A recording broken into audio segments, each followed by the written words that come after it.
Baik, Assalamualaikum warahmatullahi wabarakatuh dan selamat sore Bu Santi.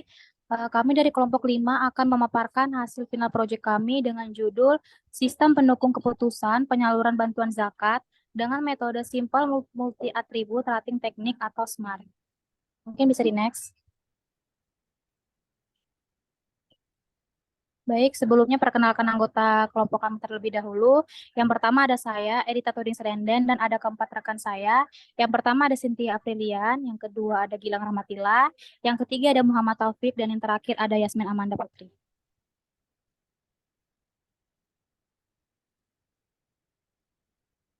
Baik, untuk outline yang pertama ada latar belakang. Zakat merupakan salah satu kewajiban bagi umat muslim yang memiliki kelebihan harta untuk membantu sesama yang membutuhkan. Penyaluran dan pemberdayaan zakat biasanya dinaungi oleh lembaga amil zakat yang amanah dan bertanggung jawab untuk mengelola zakat yang diterima. Namun, dalam pelaksanaan penyaluran dan pemberdayaan zakat seringkali mengalami kendala-kendala seperti kurangnya informasi mengenai penerima zakat yang tepat, kurangnya pengawasan dalam pendistribusian, dan adanya praktik penyaluran yang tidak transparan.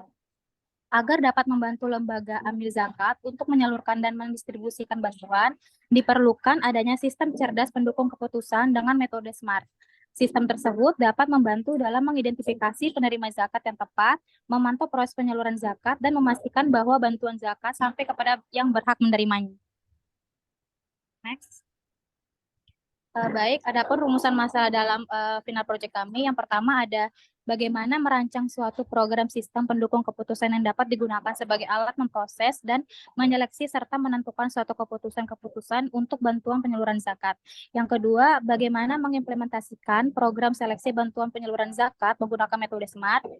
Lalu ada tujuan khusus pada final project kami. Yang pertama ada merancang suatu sistem pendukung keputusan penyaluran zakat menggunakan metode SMART. Dan yang kedua, mengimplementasikan sistem pendukung keputusan seleksi bantuan penyaluran zakat. Baik, jadi pada final project kami menggunakan 8 tinjauan pustaka. Yang pertama ada sistem pendukung keputusan, yang kedua ada SMART, yang ketiga Java, yang keempat PHP, yang kelima HTML, yang keenam CSS, yang ketujuh Zakat, dan yang terakhir MySQL. Selanjutnya mungkin bisa dijelaskan oleh teman saya. Atau yang selanjutnya dalam metode, di mana metode ini ada 9 tahap. Yang pertama mulai, yang kedua identifikasi masalah, dilanjutkan studi literatur, lalu ada pengumpulan data, perancangan sistem, lalu penerapan metode SMART-nya, lalu ada analisa hasil, selanjutnya dilanjutkan evaluasi sistem, dan selesai. Adapun analisis dan pembahasannya, yang pertama pengumpulan data, yang kedua penentuan kriteria, yang ketiga penentuan bobot dan normalisasi bobot kriteria, yang keempat nilai parameter tiap kriteria dan alternatif, lalu penentuan nilai fuzzy, lalu ada nilai utility, dilanjut nilai akhir, demo program, dan evaluasi sistem. Berikut adalah tabel pengumpulan data di mana tabel tersebut ini digunakan untuk menentukan calon penerima yang berhak mendapatkan bantuan penyaluran zakat. Data tersebut bisa dilihat pada link tersebut. Selanjutnya ada penentuan kriteria, di mana dalam menentukan kriteria penerima zakat ini terdapat 5 kriteria. Yang pertama pendapatan, yang kedua status pekerjaan, yang ketiga kebutuhan hidup, yang keempat tanggungan, dan yang kelima tempat tinggal. Selanjutnya ada penentuan bobot kriteria dan normalisasi bobot kriteria, di mana ini memberikan bobot pada masing-masing kriteria menggunakan interval 0 sampai 100 berdasarkan prioritas terpenting dari masing-masing bobot kriteria. Lalu normalisasi bobot kriteria ini menggunakan rumus, yaitu dengan membagi nilai masing-masing bobot dengan jumlah total nilai bobot.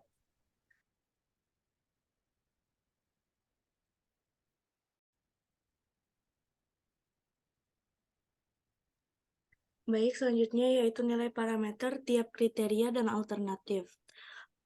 Di sini jadi ada tabel dengan ketentuan bobot sangat prioritas nilainya 5, prioritas 4, cukup prioritas 3, kurang prioritas 2, dan bukan prioritas 1.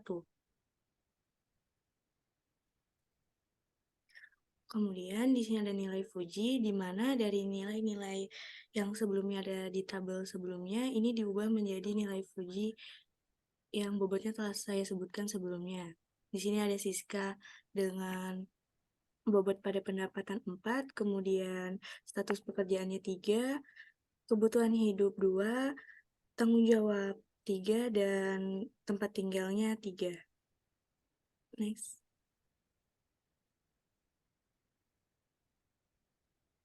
Baik, selanjutnya yaitu menghitung nilai utility dari setiap kriteria yang telah diubah menjadi nilai Fuji. Dilakukan perhitungan utility dengan dua kategori, yaitu cost dan benefit. Dengan rumus benefit yaitu C out dikurang C min per C max dikurang C min. Dan untuk rumus cost yaitu C max dikurang C out dan per C max dikurang C min.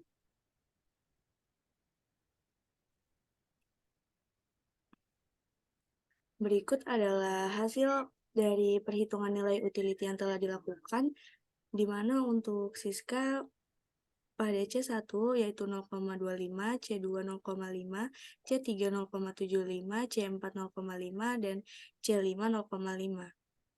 Next.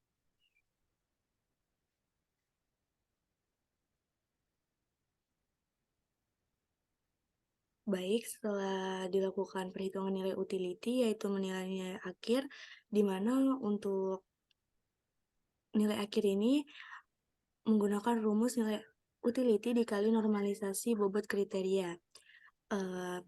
Di sini pada Sari mendapatkan hasil akhir yaitu 0,25625.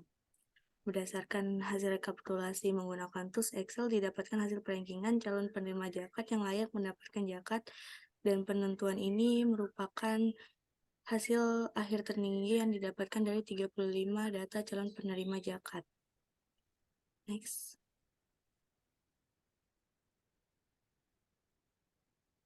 Berikutnya use case diagram. Mana use case diagram ini seperti user, dua aktor, user.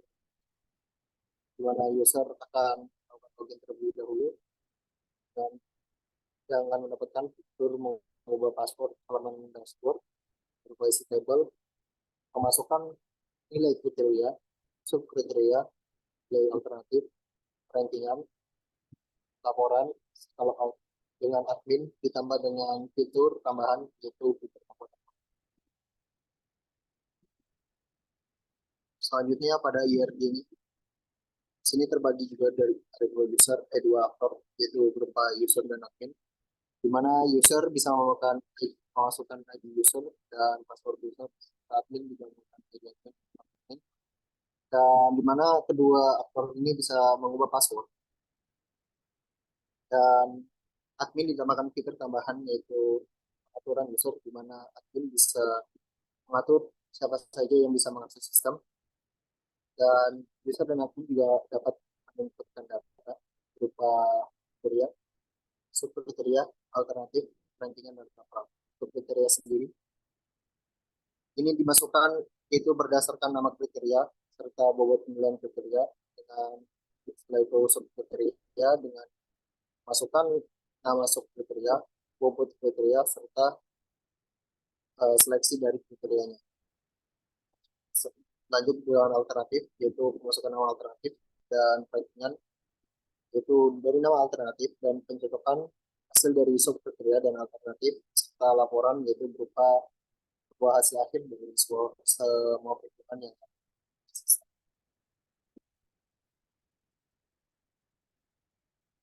baik. Selanjutnya untuk demo program.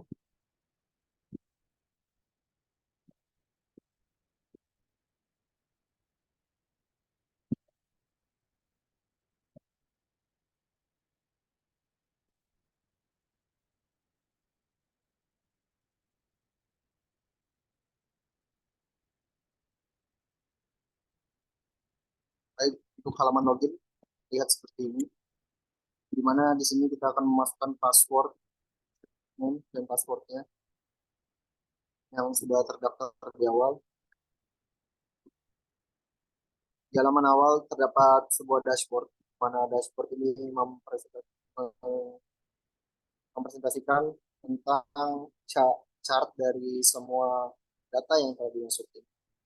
Data yang telah dimasukkan sekitar 40 data pada sistem. Dan terlihat di sini bisa dilihat sendiri untuk tabel-tabelnya dan penilaian chartnya. Di sini juga lihat hasil akhir per chart ketika kita mengarahkan kursor pada per chartnya. Terlihat hasil-hasilnya, hasil akhir dari semua pekerjaan. Dan untuk fitur kriteria, sini juga bisa menambahkan kriterianya. Misal di sini kita akan memasukkan nama kriteria dan bobot kriterianya. Mungkin di sini karena nilai maksimumnya di kriteria 1, kita nggak bisa lagi masukin. Mungkin juga ada terdapat fitur CRUD di sini. Kita bisa edit pendapatannya seperti ini.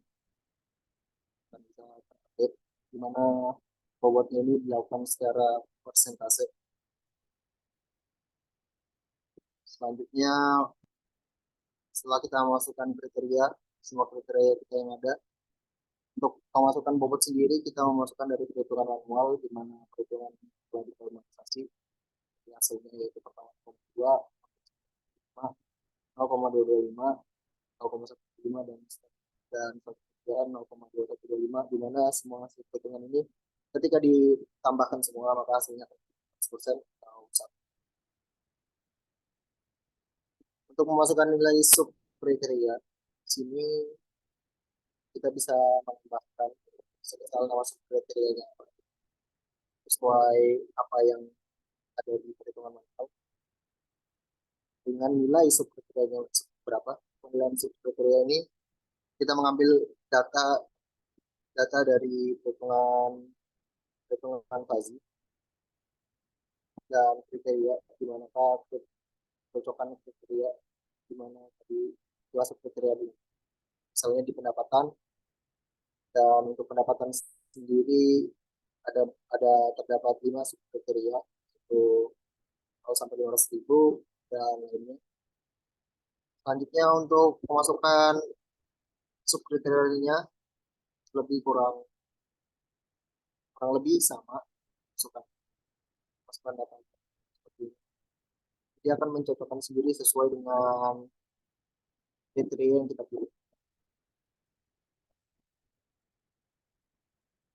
Setelah itu masuk pada alternatif, di mana alternatif ini kita masukkan beberapa data sesuai dengan perhitungan. Sekitar 35 data yang kami analisis di sini. Untuk data lainnya belum.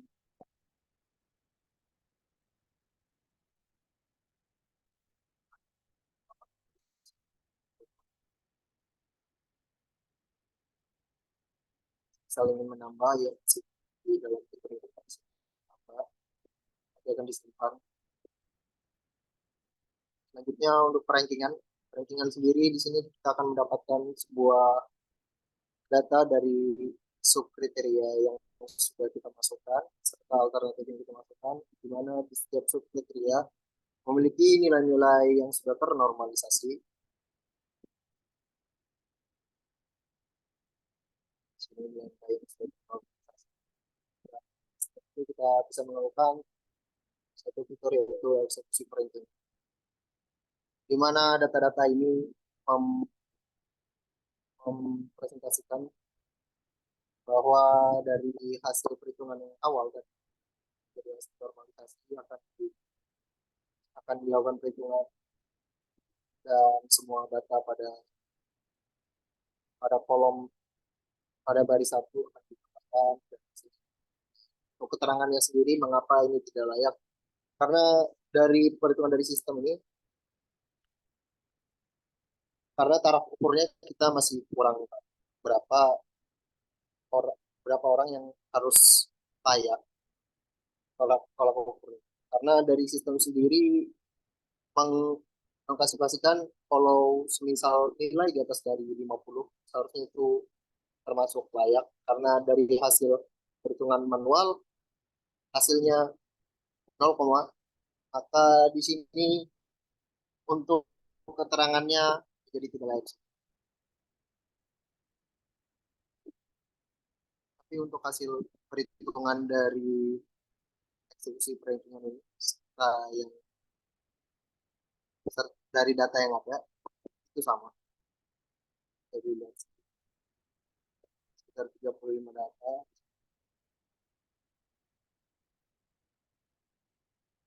Baik, setelah itu ada di sini kita akan login sebagai admin, di mana admin mempunyai fitur yang pengaturan user, di mana dia bisa menambah siapa saja yang mengakses sistem ini. Saya sini punya user, misalnya dihapus tidak ada user yang bisa masuk kecuali admin, tidak ada akses dari operator. Kita ada juga dua password di mana admin bisa password dari, dan itu ada fitur lockout, fitur kurang lebih seperti itu saja demonstrasi program.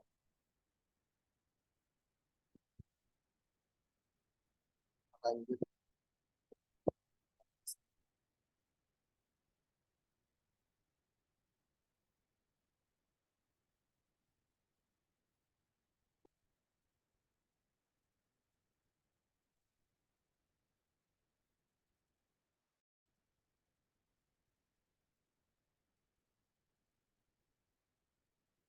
Bisa dilanjut untuk online selanjutnya.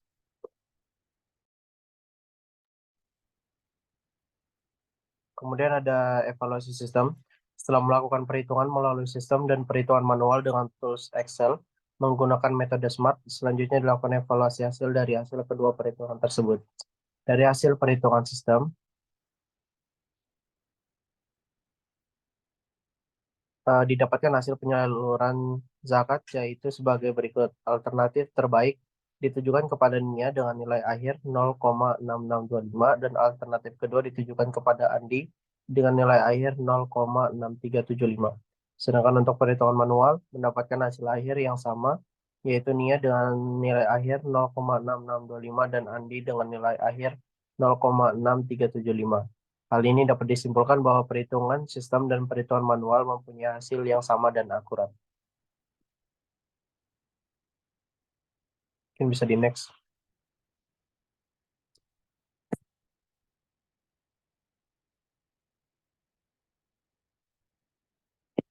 Kemudian kesimpulan dan sarannya, hasil penelitian menunjukkan bahwa perhitungan manual dan perhitungan menggunakan SPK menghasilkan nilai yang sama. Hal ini menunjukkan bahwa sistem yang dikembangkan dapat secara akurat mereplikasi proses perhitungan yang dilakukan secara manual. Penggunaan sistem dapat menghemat waktu dan sumber daya dalam melakukan perhitungan penyaluran zakat. Dengan otomasi dan pemrosesan dapat menghasilkan hasil perhitungan yang akurat dibandingkan dengan metode yang manual. Yang ketiga, dengan adanya sistem, proses pengambilan keputusan dapat didokumentasikan secara rinci dan transparan. Dengan sarannya, sistem dapat dikembangkan lebih lanjut agar calon penerima zakat dapat langsung melakukan input data ke dalam sistem sehingga pihak pengelola lembaga zakat cukup melakukan verifikasi data. Kedua, menambahkan fitur untuk memberikan batasan pada nilai akhir sehingga pada sistem dapat melihat calon yang layak dan tidak layak untuk menerima penyaluran bantuan zakat.